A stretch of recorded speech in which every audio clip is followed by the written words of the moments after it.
सभी को नमस्कार।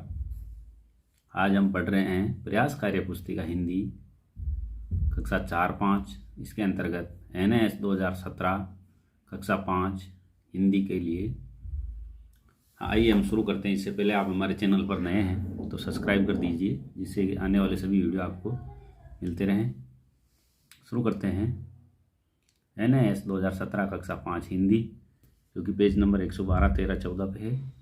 निम्नलिखित गद्यांश ध्यानपूर्वक पढ़कर प्रश्नों के उत्तर दीजिए। सावधानी से शरीर को संभालते हुए तेंजिंग और हिलेरी दोनों एवरेस्ट की चोटी पर चढ़ाई कर रहे थे। उनका शरीर थक कर चूर हो रहा था, लेकिन उनके हौसले में कमी नहीं थी। वे आगे बढ़ते जा रहे थे।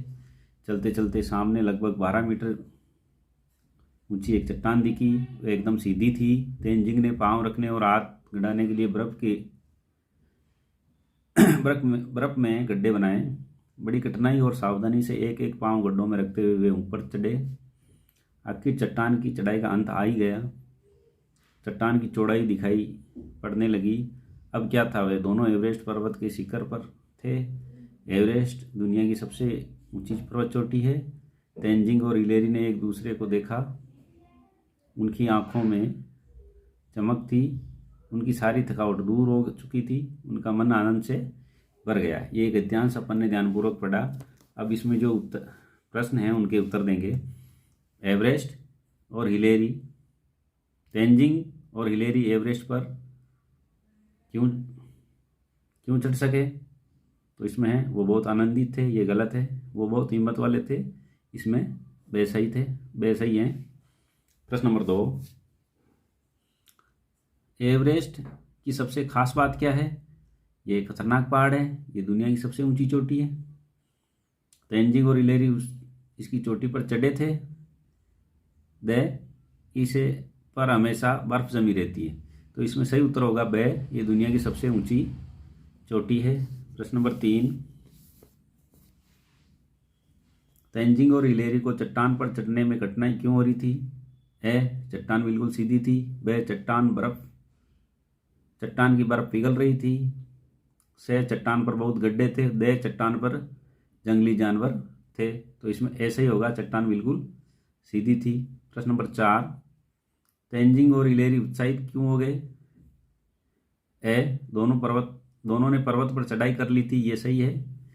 दोनों ने बर्फ में गड्ढे कर लिए थे, ये गलत है। दोनों अच्छे दोस्त थे, ये भी गलत है। उन्होंने सीधी चट्टान देखी, ये भी गलत है। प्रश्न नंबर 5, अनुच्छेद के अनुसार खाली स्थान भरिए। तेंजिंग और हिलेरी का मन खाली स्थान भर गया था। खाली स्थान में आएगा आनंद से सही है। दर्द से, ये गलत है। थकान से गलत है। दुख से, ये भी गलत है। इसमें आएगा आनंद से। आगे देखिए, निम्नलिखित गद्यांश ध्यानपूर्वक पढ़कर प्रश्नों के उत्तर दीजिए। लोभी सेठ, ये एक कहानी है, इसको हम पढ़ते हैं। एक सेठ था, एक सेठानी। एक था सेठ, एक थी सेठानी। जब उनके घर कोई मेहमान आता तो उन्हें लगता कि कोई आफत आ गई। एक बार उनके घर 2 मेहमान आए। सेठ को फिक्र हो गई। उसने सोचा कि ऐसी कोई तरकीब सोचनी चाहिए कि ये मेहमान यहाँ से चले जाएं। सेठ ने घर के अंदर जाकर सेठानी से कहा, सुनो, जब मैं तुम पर चिल्लाऊं तो जवाब में तुम भी मुझ पर चिल्लाना, और जब मैं घर के बाहर भागूं तो तुम बेलन लेकर मेरे पीछे भागना। मेहमान समझ जाएंगे कि इस घर में झगड़ा है और वो वापस चले जाएंगे। इसका अगला पेज देखते हैं।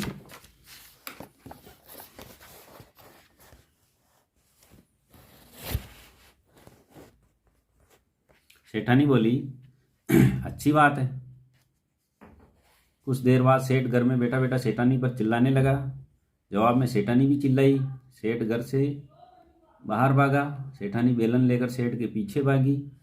मेहमान सोचने लगे, लगता है ये सेठ लोभी है, इसलिए ये सारा नाटक कर रहा है। चलो हम पहली मंजिल पर चलें और वहाँ जाकर सो जाएं। ये मानकर कि मेहमान चले गए होंगे, कुछ देर के बाद सेठ और सेठानी दोनों घर से लौटे। मेहमानों को न देखकर सेठ बहुत खुश हुआ और बोला, अच्छा हुआ, बला टली। फिर सेठ और सेठानी एक दूसरे की तरफ तारीफ करने लगे। सेठ बोला, मैं कितना होशियार हूँ कि घर से भाग निकला। सेठानी बोली, मैं कितनी फुर्तीली हूँ कि बेलन लेकर भागी। मेहमानों ने बात सुनी तो वो ऊपर से ही बोले, और हम भी कितने चतुर हैं कि पहली मंजिल पर आराम से सोए हैं।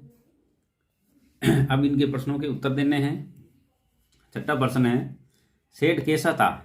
सेठ कैसा था? तो सेठ लोभी था। लोभी सही है। सातवां है, सेठानी सेठ के पीछे बेलन लेकर क्यों भागी? तो इसका उत्तर होगा ब, ये मेहमानों को भगाने की तरकीब थी। आठवां है, सेठ और सेठानी दोनों घर लौटे। इस वाक्य में क्रिया शब्द कौन सा होगा? क्रिया मतलब जो काम किया, इसमें क्रिया होगा लौटे। दे सही है, लौटे। प्रश्न नंबर 9, सेठ बोला, अच्छा हुआ बला टली। इस वाक्य में बला किसे कहा गया है? तो बला मेहमानों को कहा गया है, से सही है। प्रश्न नंबर 10, दी गई कहानी में सबसे पहले क्या हुआ? तो सबसे पहले मेहमान आए, उसके बाद सेठानी और सेठ पे चिल्लाया। से सेठानी सेठ के पीछे भागी और दे मेहमान सो गए। तो पहला हुआ मेहमान घर पर आए। अब देखिए, एक विज्ञापन दिखा रहे हैं। क्या आप फिरकी के अंक 6 माह तक उपहार में चाहते हैं? इस विज्ञापन को पूरा पढ़ना है और इसके बाद इसके प्रश्नों के उत्तर देने हैं। तो हम प्रश्नों को देखते हैं। प्रश्न नंबर 11, ये विज्ञापन किसके बारे में है? तो ये ऐसा ही है, फिरकी बाल पत्रिका के बारे में। 12वां है, फिरकी खालिस्तान, बच्चों की रचनाओं के लिए कुछ पन्ने होते हैं। रिक्त स्थान में क्या आएगा? तो इस रिक्त स्थान में आएगा ब, में। फिरकी पत्रिका उपहार में किन्हें दी जाती है? तो इसका सही उत्तर होगा जिनकी रचनाएं फिरकी में प्रकाशित होती हैं। प्रश्न नंबर 14, मेरा पन्ना में कौन बच्चों की रचनाएं प्रकाशित की जाती हैं? इस उत्तर के लिए सबसे सही प्रश्न कौन सा है? तो ये उत्तर देगा मेरा पन्ना बच्चों की रचनाएं प्रकाशित की जाती हैं। इसका सही प्रश्न होगा, मेरा पन्ना में क्या प्रकाशित किया जाता है? वह सही होगा इसका। आइए प्रश्न नंबर 15 देखते हैं। नीचे दिए गए शब्दों में से बेजना का विलोम शब्द कौन सा होगा? तो बेजना का विलोम शब्द होगा प्राप्त करना। ए सही है। अगला देखिए,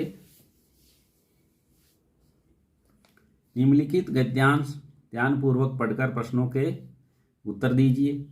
अनोखी तरकीब, ये कहानी है, इसको हम पढ़ते हैं। बहुत पुरानी बात है, एक व्यापारी के यहाँ चोरी हो गई। व्यापारी राजा कृष्णदेव राय के पास पहुंचा, चोरी के बारे में बताया। राजा ने अपने सबसे बुद्धिमान मंत्री तेनालीराम से कहा, आप ही पता लगाइए कि चोरी किसने की है। तेनालीराम ने व्यापारी के सारे नौकरों और मित्रों को बुलाया, सबको एक एक छड़ी दी। सभी छड़ियाँ बराबर थी। अब तेनालीराम ने कहा, इन छड़ियों को आप सब अपने अपने घर ले जाएं और कल सुबह वापस ले आएं। इन सभी छड़ियों में एक खास बात है, ये चोर के पास जाकर एक उंगली के बराबर अपने आप बढ़ जाती है। जो चोर नहीं होता है उसकी छड़ी न बढ़ती हैं न घटती हैं। इस तरह मैं असली चोर की पहचान कर लेता हूँ। सभी एक एक छड़ी लेकर अपने अपने घर चले दिए। उन्हीं में व्यापारी के यहाँ चोरी करने वाला चोर भी था। घर पहुंचकर उसने सोचा, अगर कल सुबह राजा के सामने मेरी छड़ी एक उंगली बड़ी निकली तो वो मुझे तुरंत पकड़ लेंगे, फिर न जाने कैसी सजा दें। इसलिए क्यों न विचित्र छड़ी को एक उंगली के बराबर काट दिया जाए। चोर ने ऐसा ही किया। फिर उसे घिस घिस कर ऐसा कर दिया कि पता ही नहीं चले कि काटी गई है। सुबह चोर अपनी छड़ी लेकर खुशी खुशी राजा के यहाँ पहुंचा। तेनालीराम एक एक कर छड़ी देखने लगे। जब चोर की छड़ी देखी तो वह एक उंगली छोटी पाई गई। अब देखिए इसका प्रश्न नंबर 16, कहानी के अंत में क्या हुआ? तो कहानी के अंत में चोर को पकड़ लिया गया, ये सही है। प्रश्न नंबर 17 देखते हैं। प्रश्न नंबर 17, राजा ने तेनालीराम को चोर का पता लगाने के लिए क्यों कहा? क्योंकि तेनालीराम सबसे बुद्धिमान मंत्री थे। प्रश्न नंबर 18, इस विचित्र छड़ी को एक उंगली के बराबर काट दिया जाए। इस वाक्य में विचित्र का अर्थ होगा अनोखी से। 19 नंबर, सुबह चोर अपनी छड़ी लेकर खुशी खुशी राजा के यहाँ पहुंचा। इस वाक्य में क्रिया शब्द कौन सा है? तो क्रिया होगा पहुंचा, पहुंचा होगी क्रिया, ए सही। प्रश्न नंबर 20, चोर का पता लगाने के लिए तेनालीराम ने किसे बुलाया? तो चोर का पता लगाने के लिए तेनालीराम ने व्यापारी के सारे नौकरों और मित्रों को बुलाया। इसके बाद देखिए, ये एक विज्ञापन है और इस विज्ञापन को पढ़कर इन प्रश्नों के उत्तर देने हैं। चलिए आइए हम प्रश्न शुरू करते हैं। प्रश्न नंबर 21, इस विज्ञापन में किसके बारे में बताया गया? तो विज्ञापन में कविताओं के पोस्टर के बारे में बताया गया है। प्रश्न नंबर 22, कविताओं के पोस्टर को मंगाने के लिए आप क्या करोगे? तो इसका उत्तर होगा फ़ोन करेंगे, क्योंकि इसमें फ़ोन करने के लिए नंबर दे रखे हैं। प्रश्न नंबर 23, आप कविताओं के पोस्टर कितने रुपए में खरीद सकते हैं? तो इसका उत्तर होगा 25 रुपये। प्रश्न नंबर 24, विज्ञापन में कविता पोस्टर के बारे में क्या बताया गया है? तो इसका उत्तर है इन्हें दोस्तों को दिया जा सकता है। प्रश्न नंबर 25, निम्नलिखित में से कौन सा शब्द संज्ञा है? तो संज्ञा शब्द होगा इसमें दोस्त। ये था NAS 2017 प्रयास कार्य पुस्तिका हिंदी का NAS 2017 का प्रश्न उत्तर। धन्यवाद।